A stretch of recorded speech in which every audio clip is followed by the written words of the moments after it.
E aí, sabe quando uma empresa quebra? Pois é, aí começa aquela corrida, né? Quem recebe o quê e quem recebe primeiro. Hoje a gente vai mergulhar nas decisões do Superior Tribunal de Justiça, o STJ, para entender direitinho como funciona essa fila de pagamento. E ó, antes de começar, para a gente continuar trazendo esses temas complexos de um jeito mais simples, já sabe, né? Deixa o like, segue o canal e compartilha nas redes sociais. Isso ajuda demais a gente a crescer. Pois é, essa é a pergunta que vale ouro, literalmente. Quando uma empresa vai à falência, fica um monte de dívidas para trás. Funcionários, fornecedores, bancos, o governo. E para não virar uma bagunça total, a lei cria uma ordem de pagamento, uma fila bem organizada. Entender como essa fila funciona é o ponto principal aqui. Bom, a primeira grande dúvida que surge é: se alguém tem um crédito para receber de uma empresa que faliu, onde que essa pessoa entra com a ação? A regra geral aponta para um lugar só, o chamado juízo universal da falência. A lógica por trás disso é um princípio com um nome até chique: vis atractiva. A ideia é bem simples, na verdade. Um único juiz puxa para si todos os processos que envolvem o patrimônio da empresa falida. Isso é para evitar que vários juízes deem decisões diferentes e para garantir que a divisão do que sobrou seja justa para todo mundo que está na fila. Só que, como quase tudo no direito, tem uma exceção importante. Nem todo processo vai direto para o juiz da falência. Se a ação é para cobrar uma quantia que ainda nem foi definida, o que a gente chama de quantia ilíquida, aí a história é outra. Ações de indenização são um exemplo clássico disso. Para ficar bem claro, teve um caso que o STJ analisou sobre uma pessoa que foi atropelada por um ônibus de uma empresa de transportes. Tempo depois, a empresa faliu. A ação de indenização teve que correr primeiro na vara civil comum para um juiz dizer: ok, o valor da indenização é X. Só depois, com esse valor definido, é que o crédito pôde finalmente entrar na fila de pagamentos da falência. E isso já puxa um outro gancho super importante. O que define se uma dívida vai entrar num plano de recuperação judicial ou não? A resposta está no momento exato em que esse crédito, digamos assim, nasceu. O caso do Grupo Abril é perfeito para a gente entender isso. Imagina a cena: várias editoras entregaram revistas para a Abril vender. Depois, a Abril pediu recuperação judicial. E só depois do pedido é que as revistas foram vendidas nas bancas. A grande briga era: o dinheiro dessas vendas entrava na recuperação? O STJ olhou para o fato gerador. O que gerou a dívida foi a entrega das revistas, e isso aconteceu antes do pedido de recuperação. Então, a grande lição que fica é a seguinte: não importa quando o pagamento aconteceu de fato. O que vale é a data do negócio que deu origem à dívida. Como as revistas foram entregues antes, a dívida com as editoras foi considerada concursal, ou seja, entrou naquele pacotão de dívidas que a Abril teve que renegociar.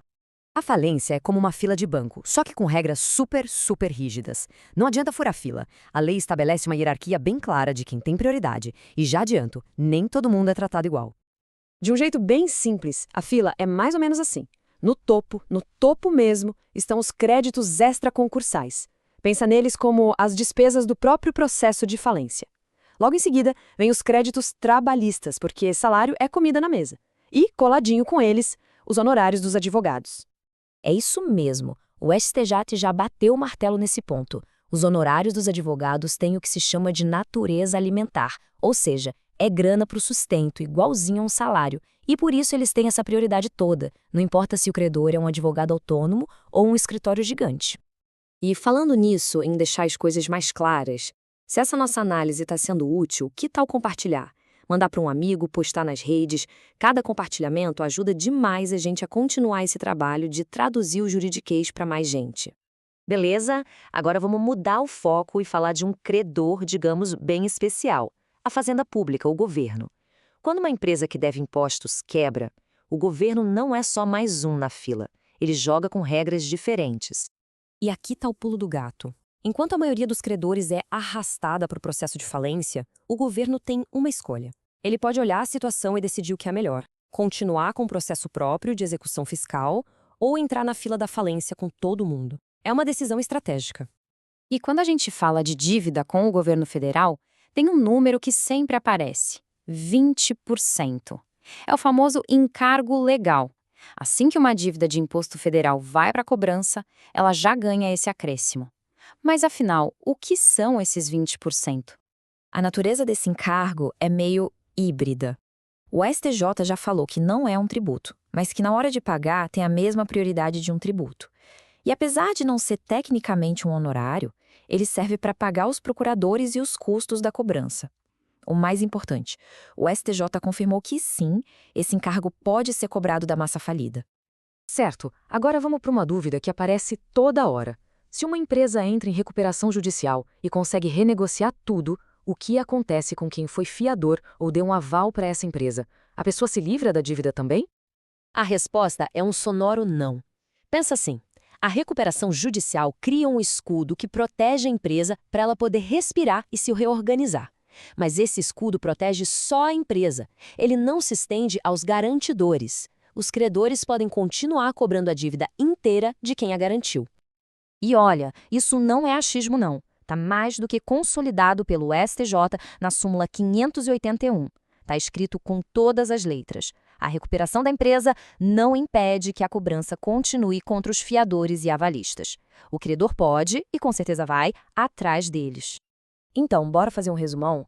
Onde processar a empresa depende do tipo de dívida, a data que importa para o crédito é a do fato gerador, advogados recebem com a mesma prioridade dos trabalhadores e os fiadores, bem, os fiadores não escapam. E tudo isso faz a gente pensar, né? Com toda essa engenharia jurídica, com tantas prioridades e exceções, será que a lei consegue, de fato, equilibrar os pratos? De um lado, pagar quem tem direito a receber, e do outro, dar uma chance real de empresas e empregos serem salvos? É uma reflexão que fica. Pessoal, muito obrigada pela companhia e pela atenção. Espero que essa análise tenha ajudado a deixar esse universo um pouquinho menos complicado. Para continuar acompanhando, siga o DireitoCast no Spotify, lá tem sempre mais análises em áudio. E por favor, não se esqueça de deixar o like. Pode parecer pouco, mas pra gente é super importante, faz toda a diferença para o nosso trabalho. A gente também está no YouTube e no TikTok com mais conteúdo. Um grande abraço e até a nossa próxima análise.